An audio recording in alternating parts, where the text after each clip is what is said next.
This is the Lowco Hoops Report, covering basketball in the South Carolina Lowcountry. Here are your hosts, Justin Jarrett and Wes Kerr. Hey, Lowco sports fans, welcome to another edition of the Lowco Hoops Report. I'm Justin Jarrett, joined as always by Wes Kerr, and we'll be talking a little bit later in the show with Takoya Hayward, the star of the Bluffton High School girls basketball team, still undefeated in region since 2019, Wes. Just incredible what they've done over there. But we've got a lot of other stuff to talk about as well, and let's start it off with just what we've seen in the past week. We've been in gyms several nights over the past week, seeing some great hoops action. We had a really great slate of games last night. Wes, what have you taken away from this past week? Yeah, it's been a great time for high school hoops. Things really starting to heat up as we get deeper into region play and some big weeks for many teams and individuals here in the Low Country. And I got to catch some great Skiza hoops on Friday over at Hilton Head Christian Academy. The cage was rocking. I think that might be the best student section here in the Low Country. I mean, the lights turn off before the players take the court. You got all these lights going. It's just fantastic, and the students get so into it. I think the cage is so far the best student section here in the Loco. Great job over there. I don't know. Those Kirkland crazies might have something to say about it. Absolutely. Absolutely. We've got some great ones here in the Loco, but, I think the Hilton Head Christian Academy girls are on track for another deep postseason run and maybe even another state championship. They are just continuing to show why they are the class of 2A Skiza girls basketball. Once again, they take down JP2, John Paul II, 54-29. A great team effort in this one by the Lady Eagles. I think the player that impressed me the most was Addy Paduzi. So proud of the strides that she has made this year. She's become a force on the boards and just was an absolute beast down low all game long.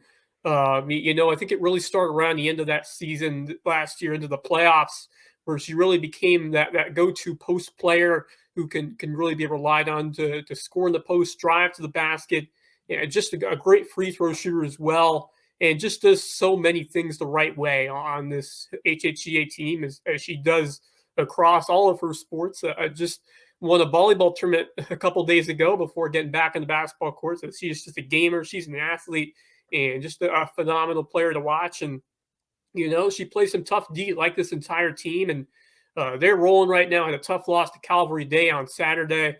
That's a great rivalry. Hannah Cali with a big 27-point night for the Cavs.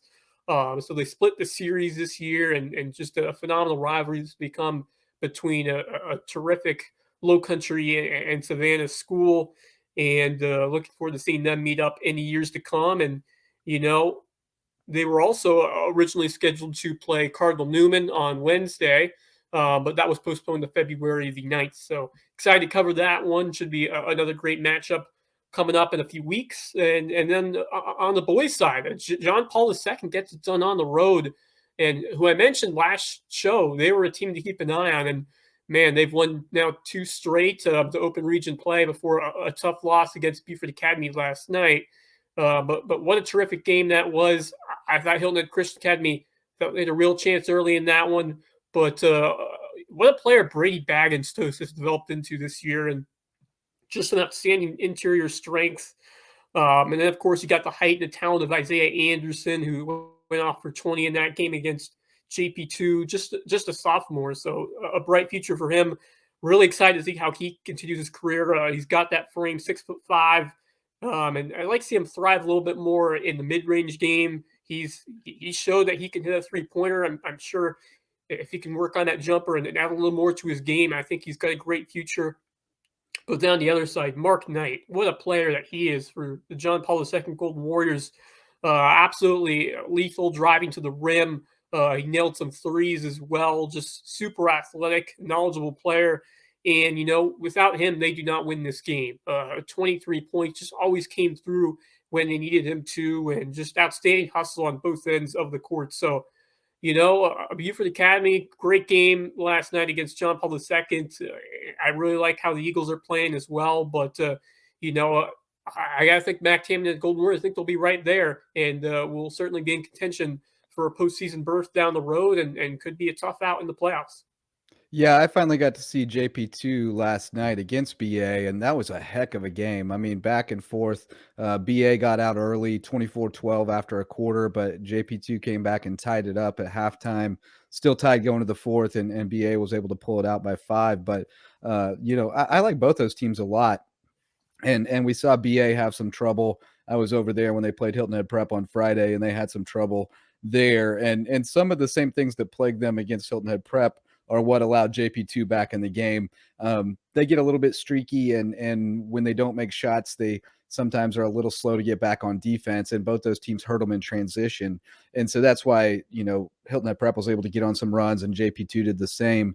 Against them, because it's just kind of an ebb and flow thing with those teams who do the secondary break stuff so much, So, but JP2, man, they are a scrappy team. They are really scrappy. They were without Tilton again last night. They definitely miss him. He would have made a difference inside because they had a tough time with the Marion, and even Sully was really eating them up, getting to the rim, because he's bigger than he probably gets credit for because he plays a guard position, and he can give you problems down low. But that was a great game, going back and forth. Jackson Ogden is lightning quick. I like James Kiefer, who has kind of emerged for them. He can really hit the three, small guy, but tough on defense, can nail the three. They can shoot it from the outside really well, and they finish at the rim well. I mean, they just don't miss layups. They're so fundamentally sound, and like you said with Knight, man, he can slice through anything. He's so good with the step through and the Euro, and he's got a lot of things in his bag. He's really fun to watch. So that was a great game. BA had to really scrap to pull it out. I don't think anyone in this region is really going to give Hilton Head Prep too much trouble. And that's fine because Hilton Head Prep's worried about 3A. Right. But it's going to be a fight for that second spot. And I think BA has the leg up right now, but they're going to have to play JP2 again. They're going to have to go through Hilton Head Christian again. They're going to have to go through Thomas Heyward twice. And there's just not any easy ones in that bunch. They're going to be some good fights every night. And then on the girls' side, how about BA? They're looking really good all of a sudden, coming out of the break. I think they were able to benefit from a little bit of time off to work on them. Michaela Washington is really on firing on all cylinders right now.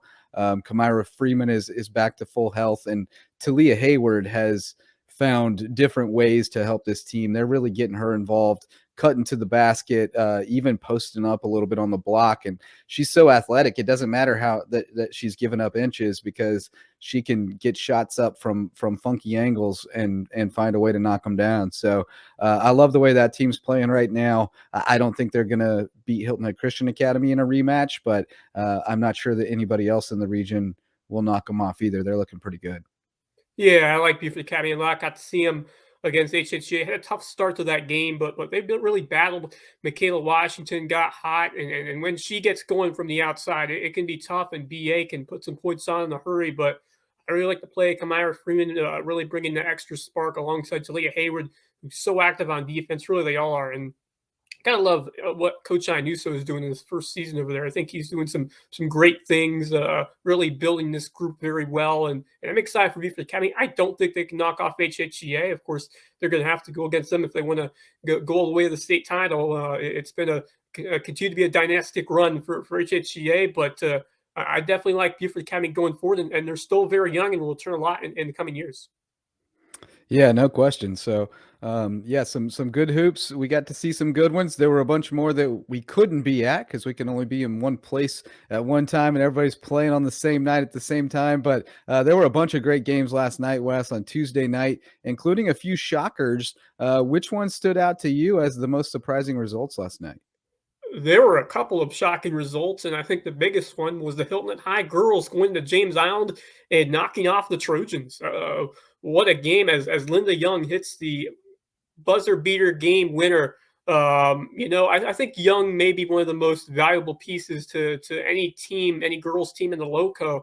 And I don't think that was her first buzzer beater. I believe she hit another one, and at least a game-winning shot. But man, what a player she has become for the Hilton Head Seahawks. Only just a sophomore, and what a huge win for a team that really needed one. Coach Russell Ranazuski and the Seahawks had to deal with some injury problems early in the season, losing girls like Anna Genova. They got back after she got hurt. What a huge get that was to have her back in the lineup. Just an incredible player. Such a clutch player, too, as she just showed last night, getting that buzzer-beating win. But, man, just really impressed by the Seahawks. And, they've got some big-time opportunities coming up against Lucy Beckham and then Bluffton on Tuesday night. Should be a fantastic rematch.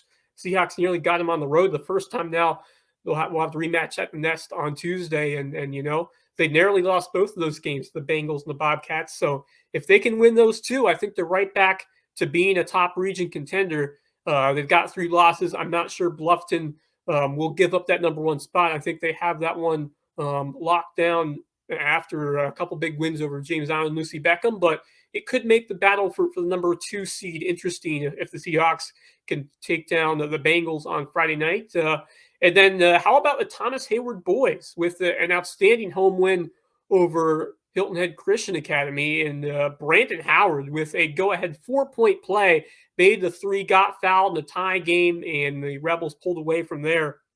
Unbelievable finish. What a game from Howard. Great to see him back on the basketball court this year. He is doing some amazing things for this Rebels basketball program, who's been just having a terrific season here in 2021-22 so far. And what a player that Howard continues to be. Just a superb athlete that just always finds a way to shine the big moments, whether it's on the football field or the basketball court. And that's one guy who I'm going to miss covering a ton.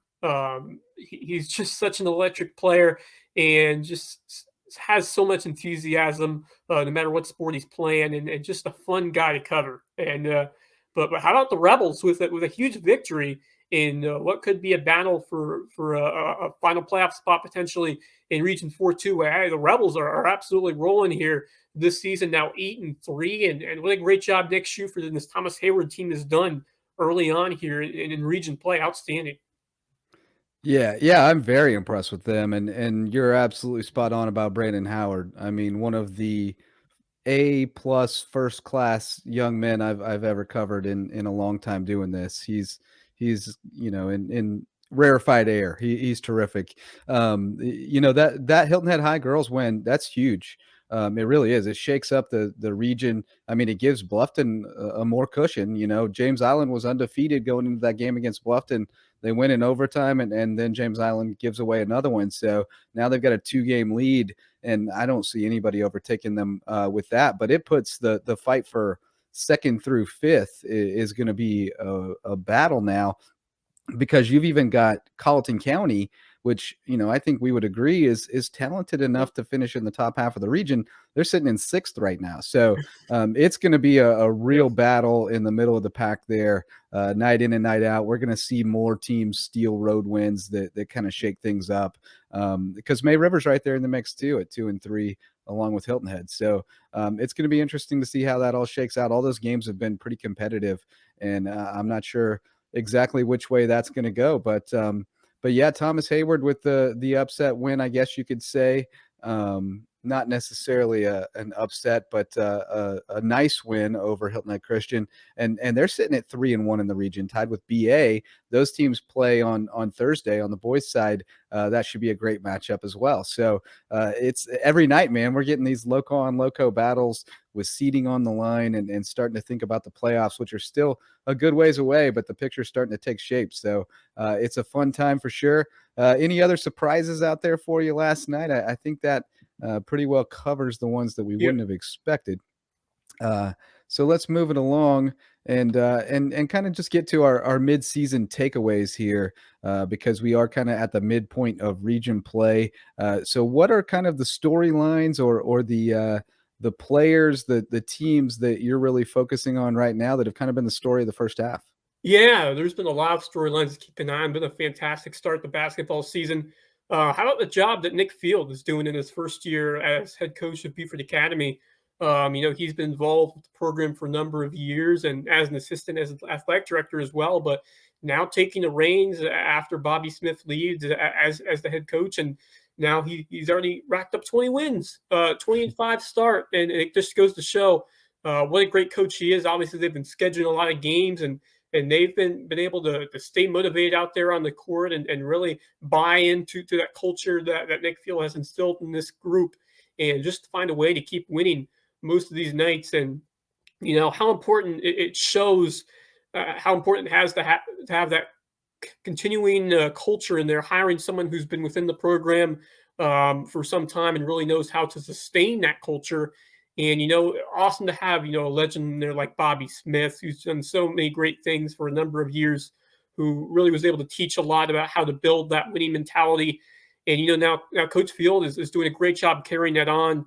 As we've said all year, that philosophy about being ready to play every day, every night, and lay your best on the line each time you go out there. And we've been seeing it on a night-to-night basis for this Buford Academy team. What a gutsy win that was over John Paul II, and they just continue to rack up those victories. I understand the competition has not been consistent at some points, but it's hard to keep picking up those wins on a night-to-night basis, and they've been able to do it, and just really impressed about what Nick Field has done already, winning 2 tournaments during the holidays. I think that was a huge factor in really improving this team, and then carrying it over to some big-time region wins over these last few days. So it's a great job there by Hilton Head Prep. And then I think one of my favorite stories on the boys' side has been Bridges Prep, a school that really is just getting its program off the ground. They went just 3-7 last year, and they've already quadrupled their win total. They now have 12 wins on the season. And Damian B is an absolute baller right now. A triple-double 2 weeks ago.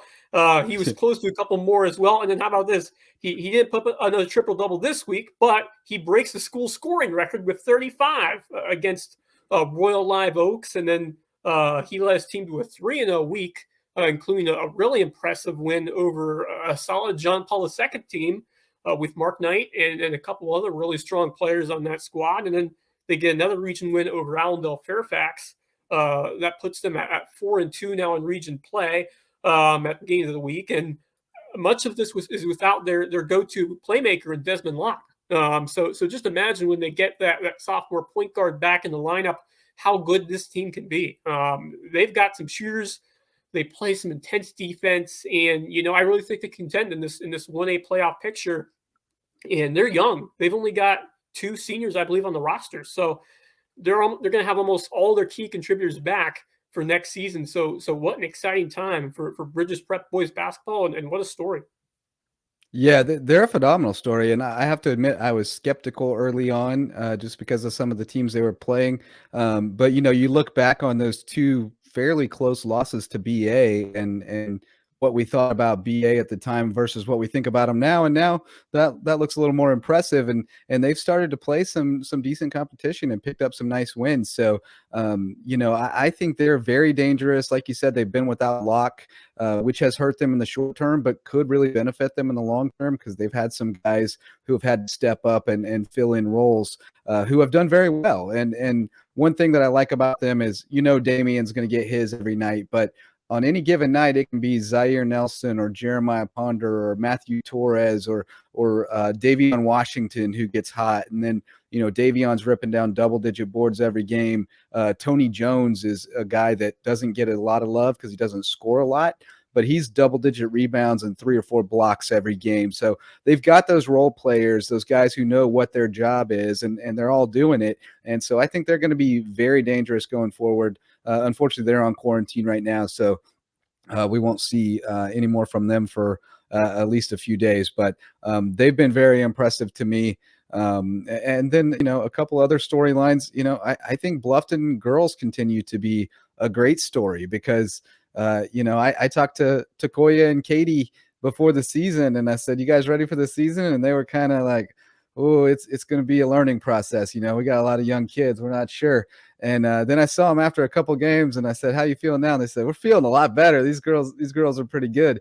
And you can see it coming together, and they continue to roll. I still can't believe they haven't lost a region game since 2019, and you just have to think that the experiences that they've had over these last few years in the playoffs are eventually going to come back to pay off for them, and they're going to make a deep run. And I'm hoping for them that it'll be this year. So those are a couple of storylines that I would throw in there as well. And I think also Ridgeland Hardyville girls are an interesting story. They haven't played recently either because of quarantine issues, but they've played very well. They're buying into Coach Hodges' philosophies. They play great defense, and when you play great defense, you always have a chance. So it's been a great season thus far. I'm excited to see how the region standings come together here, and who gets those home games in the playoffs, and look forward to covering some playoff hoops real soon. Yeah, and if you're going for 4 straight state titles, you got to be a storyline as well. Hilton Head Well, Christian Academy yeah. girls, and certainly some doubt coming in on whether or not they would perform at that high level that they were with Dior Shelton last year, but they're rolling right through this region. And I thought that BA and Hilton Head Prep, those 2 wins were big statements. Especially, by the way, Hilton Head Prep, those games are always battles whenever the Eagles and the Dolphins play each other, and I'm just very impressed by how the Hilton Head Christian Academy girls, sparked by a couple Skylar Smith threes late, were able to pull that one out, and just a couple of big time victories. Tamaya Hutchinson, newcomer, has been elite for this Eagles team, and so many ways that she can score at the hoop. And as I mentioned at the top, the rebounding skills that Addy Paduzi has developed is going to be huge going forward for them. And you said about all that Dior brought to this team. A lot of that was her rebounding and her defense. And I think several others on this team have really taken up that load well. When you look at what Paduzi's doing, Devin Yard, and some others, and when you have those players on the wing who can drive or nail the outside shot that we're seeing with Devin Yard and Skylar Smith, who's just been an absolute sharpshooter from 3-point range. And the experience and the leadership that a lot of these girls have. We mentioned the 3-sport athlete that Addy Paduzi is performing in, and that mentality that she's developed, that winning mentality from getting all those state championships on the basketball court and the soccer field, and all the leadership that Skylar Smith presents to this team. And you look at others like Devin Yard, and even girls like Mackenzie Buchter, who have really stepped up their play, who played Jada Grayson. Right. Absolutely, and we continue to see development from so many others on this Kenny Conroy coach team. So they know they have what it takes, and they've done it before, and they have that winning mentality. And I think they know that it's certainly possible that they can run it back once again here in 2022. And I'm starting to really like their chances as we get closer to February. And I think they're going to have a real shot to get back to Sumter and look to do it again for the 4th straight time. Hey, they're the queens till somebody takes the throne, right? So I will never consider betting against them until somebody knocks them off. But all right, Wes, well, let's take a quick break, and then let's welcome in Takoya Hayward from the Bluffton High School girls basketball team up next here on the Lowco Hoops Report. Hey, Lowco sports fans, looking to buy, sell, or invest in real estate in the Low Country? Then you need to give a call over to the Gruhl Group at Keller Williams Realty. Blake Gruhl and Annie Tracy are taking care of folks' needs every day as they search for the perfect home in the Lowco, and they're here to help you too. So give the Gruhl Group a call at 843-252-3164 and see if you can find the perfect home right here in the Lowco. Hey, Lowco sports fans, if you have an investment property and you need a great management company, look no further than Heritage Realty Group. The Heritage Realty Group provides property management services throughout Beaufort and Charleston County, and their property management services are ideal for investors seeking a communicative, efficient, and transparent management company. They are reliable, and they are loyal supporters of Lowco Sports. So give Heritage Realty Group a call at 843-295-0934 and let them take care of everything. Hey, Lowco sports fans, contact our friends at Hilton Head Insurance and Brokerage for all your personal insurance needs. The folks at HHIMB aren't just another insurance company. They're locals who are involved in the community and care about their neighbors, and their goal is to share their love of the Lowco while providing the best customer service possible. If that's what you look for in an insurance company, give HHIMB a call and tell them Lowco sent you. Visit them today at HiltonHeadInsuranceandBrokerage.com. Hilton Head Insurance and Brokerage, proud sponsors of Lowco Sports. Hey, Lowco sports fans, if there's a man in your life who cares about the way he looks, you should stuff his stocking with some of the top-of-the-line men's hair, skin, and beard products from Just Manly. No matter your age, skin type, or hair condition, Just Manly's premium all-natural products will upgrade your daily grooming, hair care, beard care, and skincare routines. Visit them at justmanly.com, your one-stop shop for all things man. All right, Lowco Hoops fans, we are joined now by Takoya Hayward, the star of the Bluffton High School girls basketball team for as long as we can remember, it seems like. Got started in the 8th grade, and that's when we first got to know you, Coya, and we've enjoyed seeing you grow up as a basketball player and as a young lady as well. But tell us a little bit about this run you guys are on right now. I know that going into the season, you were a little unsure about what this team would have this year, but you guys are rolling along. So far our little run that we're making is pretty good. I mean, besides the loss at the Northwestern tournament, so far we're undefeated in the region, 6-0, and we're trying to keep that going. It's the second round. We start the second round playoffs on Friday against Buford, and hopefully we can catch a dove. That's awesome. I'm really impressed by you guys here to start the season. Tacoya, tell me about what's been clicking on this team with the connection between you, Katie Roddy, and Maddie Washington, who are putting together a heck of a start here once again in Region 7-4A. I feel like the main connection or like the bond that we have is because we're all around the same age and we're all in the same grade.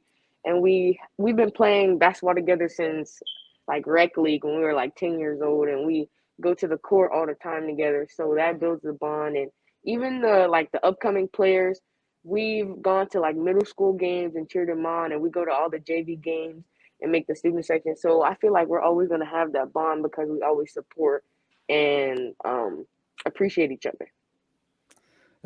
Does it make it a little bit easier for you to kind of connect to the younger players just because you got started so early? You had to have somebody kind of take you under your wing when you got there, and it was really Tatiana, the old TNT combo. But has that made that an easy transition for you into a leadership role because you kind of had to rely on those people to help you along when you got started? Yeah, it made it easier because coming up as a seventh grader, it took me like a long time to get used to like being captain for like people who were way older than me. Like being a seventh grader and you're the captain of people who are in 10th and ninth grade was like really a big step for me. And then Amira being a seventh grader and her being a very skilled player. So me and her, like we have the same bond or like the same skill level bond that me and TT had. So me being the leader for her when she plays in varsity games and stuff, it's just like it brings a lot of memories back. That's awesome. Tell me about what you learned from coming up under Tatiana Aiken. What did she teach you? And then stepping into that role during that season when she had to deal with some injury problems and absolutely putting on a show. Tell me about that experience, stepping in and performing well, and what you learned from that experience and from the great player over in Bluffton that was Tatiana Aiken. What I mainly learned from TT was that I had to be the voice of the team. On JV, I wasn't really the voice of the team because I was still shy at the time and I was getting used to trying to be that player and still trying to find myself in the basketball world. So then when TT left and I had to play, when I got on the team with TT and she gave me the opportunity to speak, she let me run point, she let me call plays, she let me build up my confidence. So then after she graduated and I became the overall captain of the team with Samari Mitchell, it became a lot easier and it came faster to me to be able to control the team and tell people what they needed to do without them, without stepping on toes and stuff. And that's something that everybody talks about when they talk about you is that floor leadership, that floor general quality. Is that something you've had to kind of develop over the years, or is that something that just was innate within you? You just, when you step on the court, you're in charge. I really had to develop that, like starting with AAU and like middle school and playing with the Bulls and stuff. I had to really develop that as being one of the leaders on the team. And then this year and like the previous years of me playing high school ball, it's really developed more because they really had to depend on me to handle ball pressure and call plays and for me to speak up for them when they were getting conflicts with the coaches. You mentioned your time playing AAU basketball and travel ball. Tell me about how that has helped and has shaped you into the confident and terrific player that you are now over at Bluffton High School. Um, well, playing like even now, the same play like Katie and Jelena and Alasia, and like even the people on the other teams like Linda and Janaya and Morgan, we all played AAU ball together for like a couple years straight. So like me picking up those leadership roles and me actually becoming the leader I am today on the basketball court came from them because they always looked to me and they always talked to me about how I could improve my leadership roles and what I could do to help them be more successful on the basketball court. So that's what really helped me. And then my AAU coach, Jamie, he still comes to my games and stuff. And he still talks to me at the games and he lets me know what's going on and how can I improve. So that really helps me too.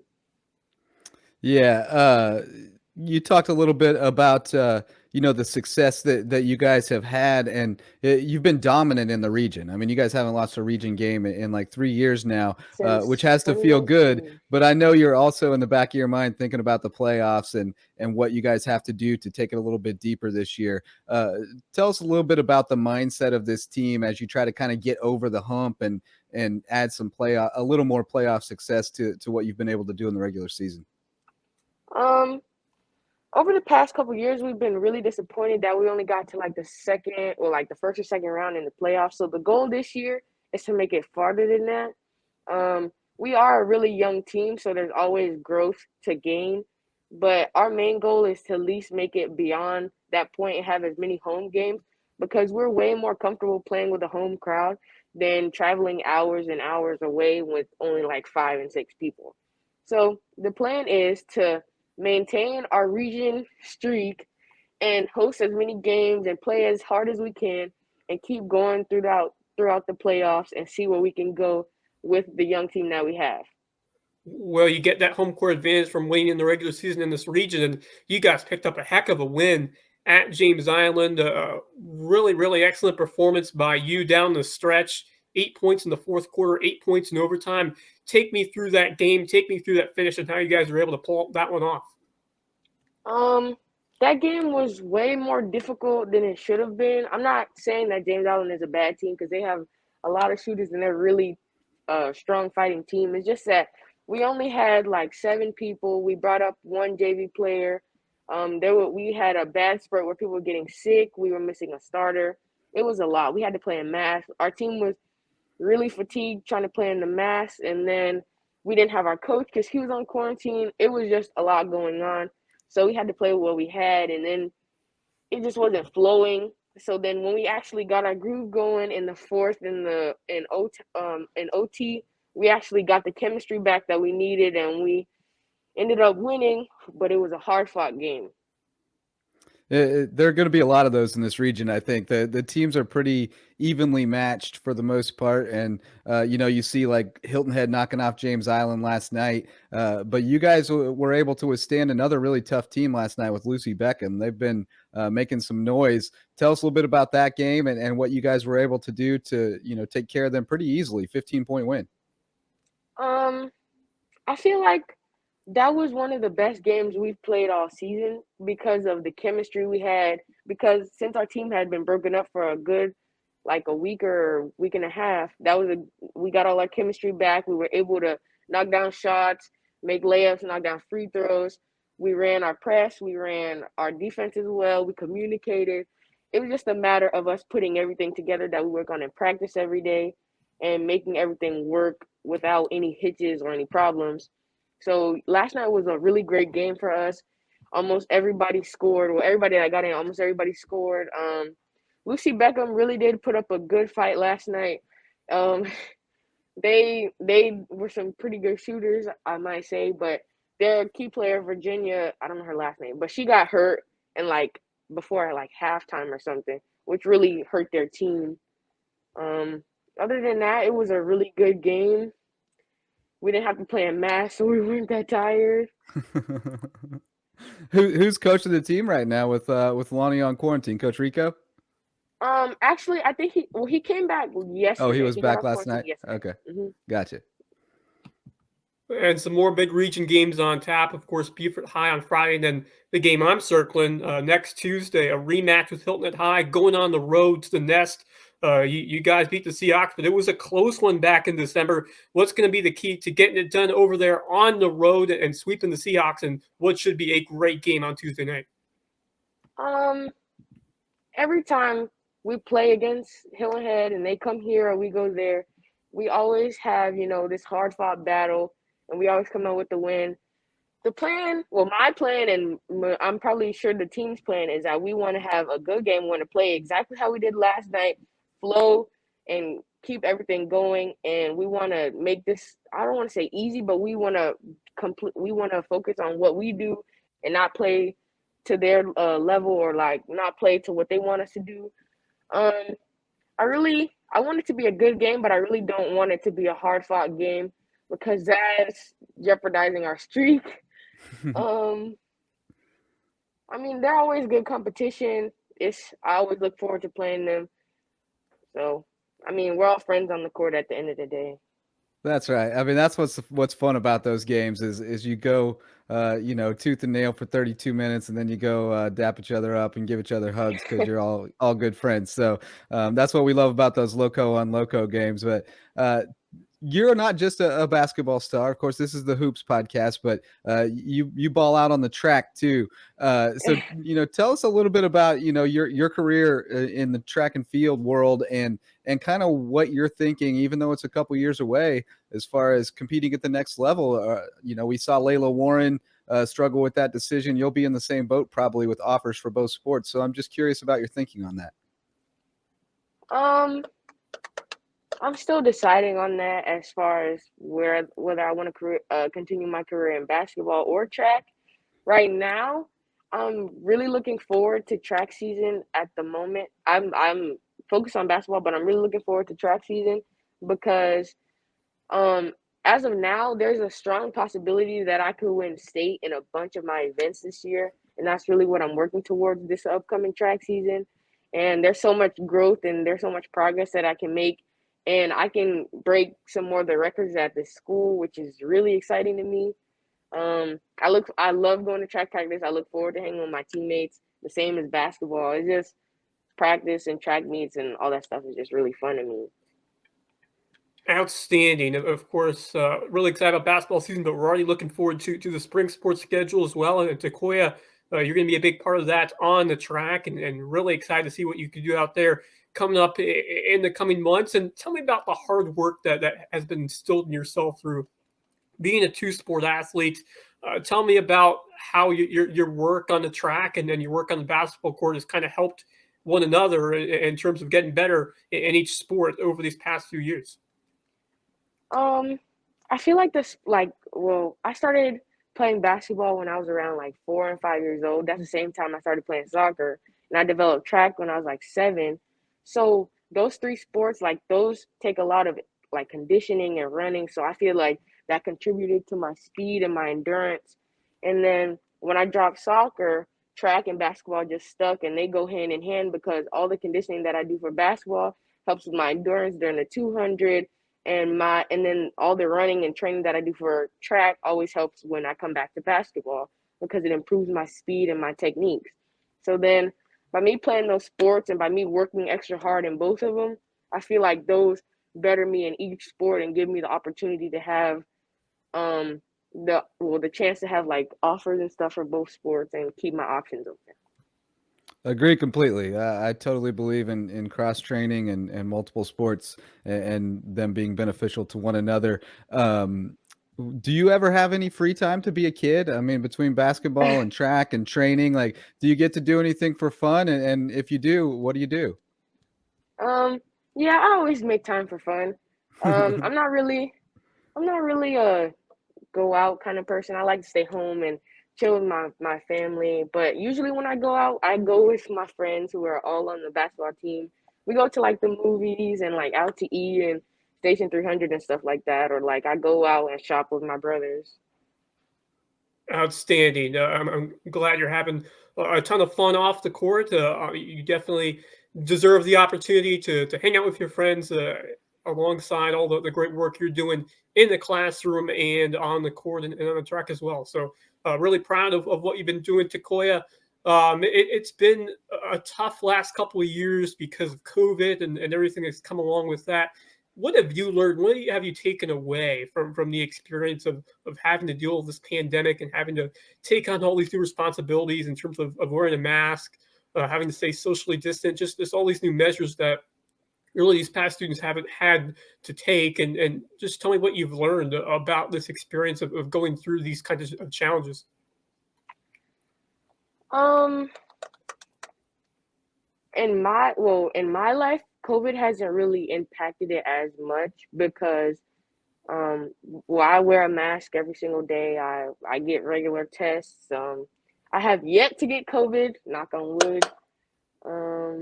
Same I've here, just knock been on wood. I've just been trying to stay extra safe and extra careful. When it comes to sports wise, I mean, I think that was when I was in eighth grade. My eighth grade, or yeah, like eighth grade season of track got canceled, which was like a huge bummer for me. That was the major downfall of COVID because I was starting off really good. I only did like one race the entire season. Um, but then coming back from COVID and now seeing how our team is thriving and seeing how strong we are, and then seeing how the track team, we have new people, and I mean, we're just building and we're not letting COVID get in the way with either sports, and that's just people in general. They're not letting COVID get in their way. I mean, if they get COVID or they don't get COVID, they're still working to get themselves better and going to work out at basketball courts and the rec, and they're just trying to get better and improve themselves in their sports, which is a really great aspect to have in our generation of sports. Yeah, you guys have had to be incredibly resilient through this time, and it doesn't go unnoticed. We know it's been tough, but for you guys to keep going and taking care of business in the classroom and keeping your training on track and everything, it's really a testament. This generation, you guys get a hard knock sometimes, get a bad rap.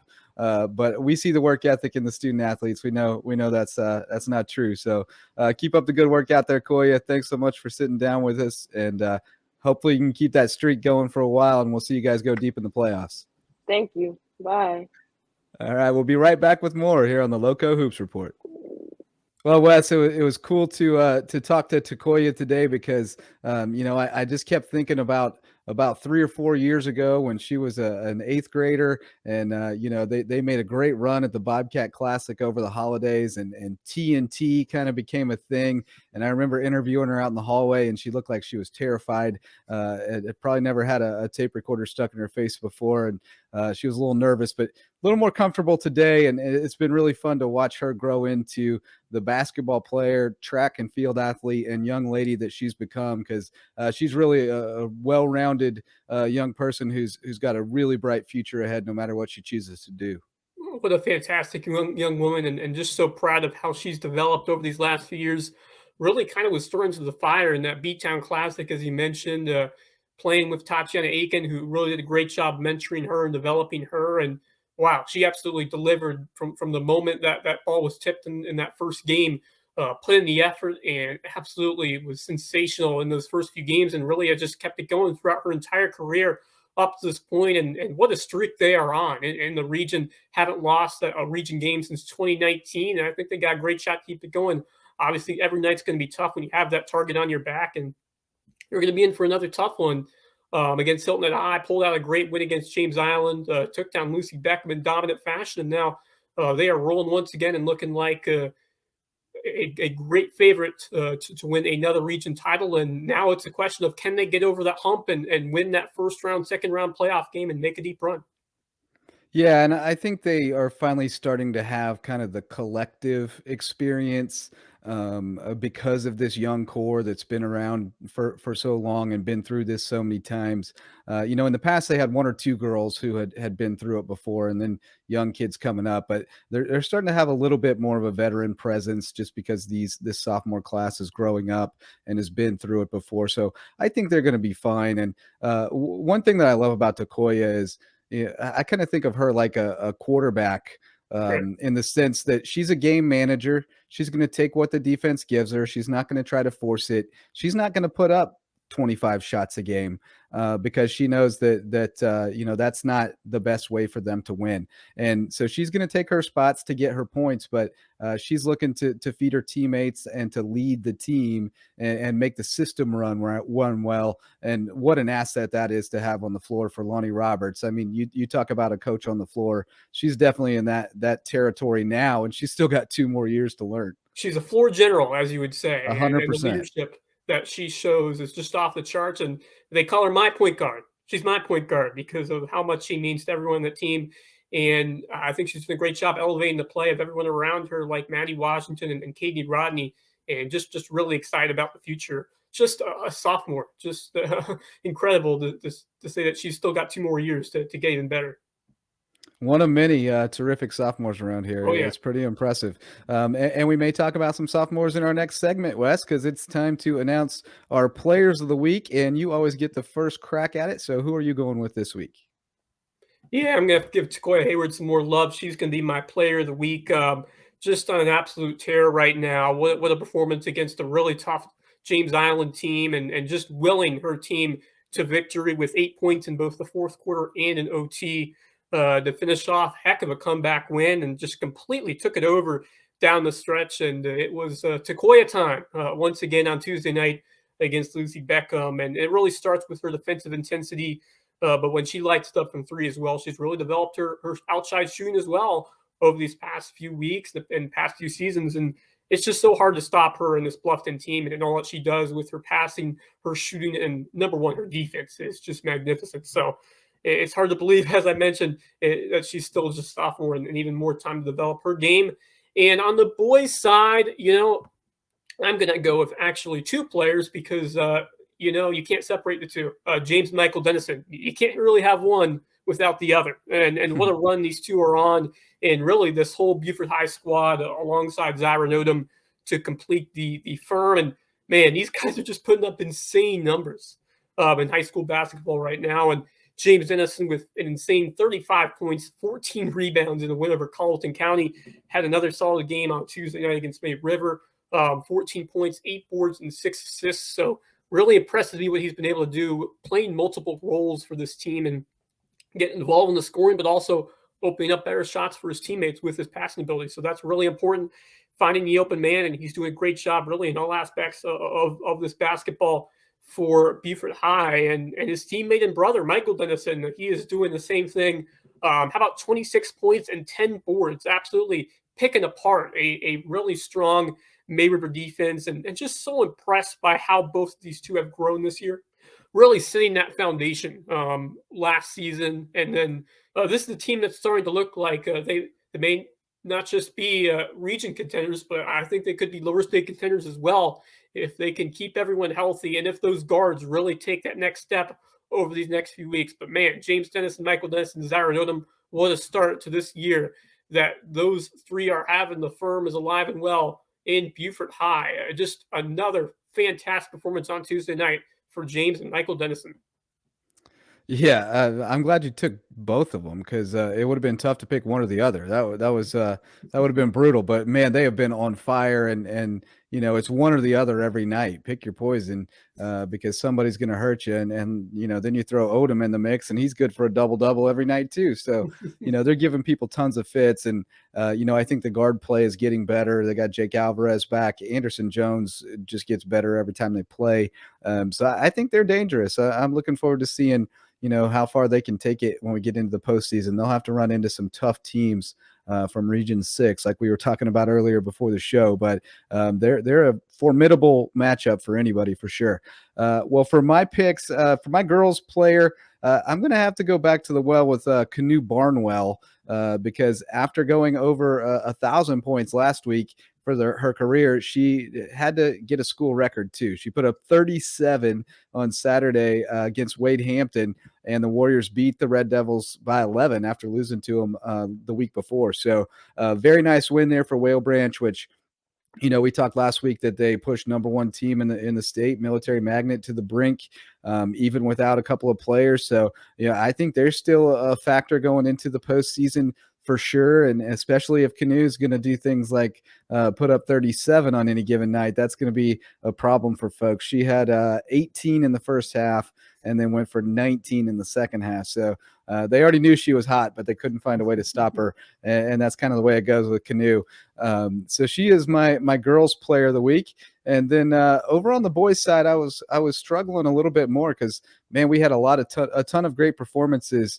But I think I got to go with Damian B, who you mentioned already. But man, that guy has just been absolutely incredible lately. Before our last show, he put up the 35 to break the school record. He also had 8 boards, 6 assists, 7 steals, and 3 blocks in that game, which is ridiculous. And then he put up 16 each in the next 2 games. Had 8 rebounds, 9 assists, and 4 steals in one of them, 8 assists, 7 rebounds, and 4 steals in the other. So, these are the lines we've seen from him all season long, where it's, across the board. He's not just filling it up by putting up a ton of shots. He's also dishing it and getting guys involved, and he's super impressive. But I gave him the nod just slightly over Sean Cusano, who I thought had a terrific game against BA the other night. If they had played again already this week, I probably would have gone to him. But shout out to Sean Cusano as well, because that guy, he gets better every time I see him too. And he was already pretty darn good. He's going to be a big time prospect here in the next 2 years. Yeah, he's been on a tear for Hilton Head Prep, and what a beast he's been on the boards, racking up those rebounds every night. But great pick for B, and man, just continues to go on a tear for Bridges Prep. Absolutely putting up some incredible numbers. Broke the school record, as you mentioned, 35 points against Royal Live Oaks. And man, what he's been doing without Desmond Locke in the lineup, who's really been that secondary option alongside B, and Locke and B were really the main 2 guys. But what B has been doing by himself and with a couple of other guys you mentioned who have been carrying the load as well, absolutely outstanding. So Damian B putting on the show every night there for Bridges Prep. What a story that has been this year with the Buccaneers. And I think they got a great shot to keep it going deep into February as well, especially if they get Desmond Locke back soon. So great stuff there from B. And then Kainu, what a run she has been on recently. Talk about some players who have been shooting lights out. Kainu has been doing everything for the Whale Branch Warriors. Talking about players that rewrote their school's record books. Kainu Barnwell of 37 against Wade Hampton, breaking that single game mark. And man, she was so close to upsetting that military magnet squad. And she is just an impressive shooter, but does so many other great things. A ball handler, excellent passer, and she's really improved her play as the year has gone along. Of course, as we say, I think this team will go as she goes. Johnny Thompson was a big loss, but it's been tough finding those other options. But definitely have to rely on Kainu Barnwell to put up some big points down the stretch and look to carry this Whale Branch Warriors team, because I still think they're a threat to go deep in the postseason. They had that tough loss to Lamar in the playoffs last year in the first round. You got to think that's going to fuel them this year to go even further here in the postseason. Yeah, I think they're dangerous. I really do. Especially Canoe's going to go all out. She's a senior, so this is it for her. And I think they've got some nice other pieces. They've got bigs, and if Kiana Smasham continues to develop at guard, and then Heaven Grant also, she had a good game the other night. So they're still trying to nurse the young guards along a little bit, but I think they're going to be just fine. All right, Wes. Well, what are we looking forward to the rest of this week? We got some nice matchups, got some that we won't get too excited about. And bear in mind, some of these games that are scheduled for Friday could be moving to Thursday. We've already seen a couple of those with inclement weather coming Friday night. But which ones are you looking forward to the most the rest of this week? Yeah, there's some great games on the schedule as we look ahead to next week and into early the week after as well on Tuesday. And teams are starting to make some moves in the region standings. And of course, the girls Bridge Bowl on Tuesday got a lot more interesting with Hilton Head's win over James Island, the Seahawks and the Bobcats. That was only a 5-point game. So I think Hilton Head, they have a chance to pull this one out, and the Seahawk win could really shake things up in that region, and especially in that battle for second place, which should be fantastic with a couple teams that are looking to take those spots here behind Bluffton, but it should be a great battle of the nest coming up on Tuesday. And then a big opportunity for Battery Creek's girls to bounce back after a really tough 3-point loss to Oceanside. They're hosting North Charleston. Hilton Head Lucy Beckham on Friday or Thursday, depending on what day the game is played, but could be interesting as well. The Seahawks, they lost their first meeting, another close game, but can they get them back on the road? And then on the boys' side, the region tournament game last year, that was just a fantastic battle. May River, Colleton County, when the Cougars upset the Sharks. And, I think a result like that really helps build a rivalry between those two teams. And, I think it should be an evenly matched game between the Sharks and the Cougars. Of course, you got guys like Deshaun Blocker, Brian Hamilton, some great shooters for Colleton County, and then Gavin Blocker. So the battle of the blockers there between the Sharks and the Cougars. Gavin has just turned his game up to another level this year, and really liking this May River team. Josh Evander's been solid. Chris Cash. They've got some excellent players, so I think it should be a great game between May River and Colleton County. I would definitely pick the Sharks, but definitely you cannot count out the Cougars in that one. And Thomas Heyward BA could be a fun one. The Rebels, of course, coming off a big win over Hilton Head Christian. Great to see Braden Howard back on the basketball court this year, and what a win he had. And then that 4-point play over the top against Hilton Head Christian Academy.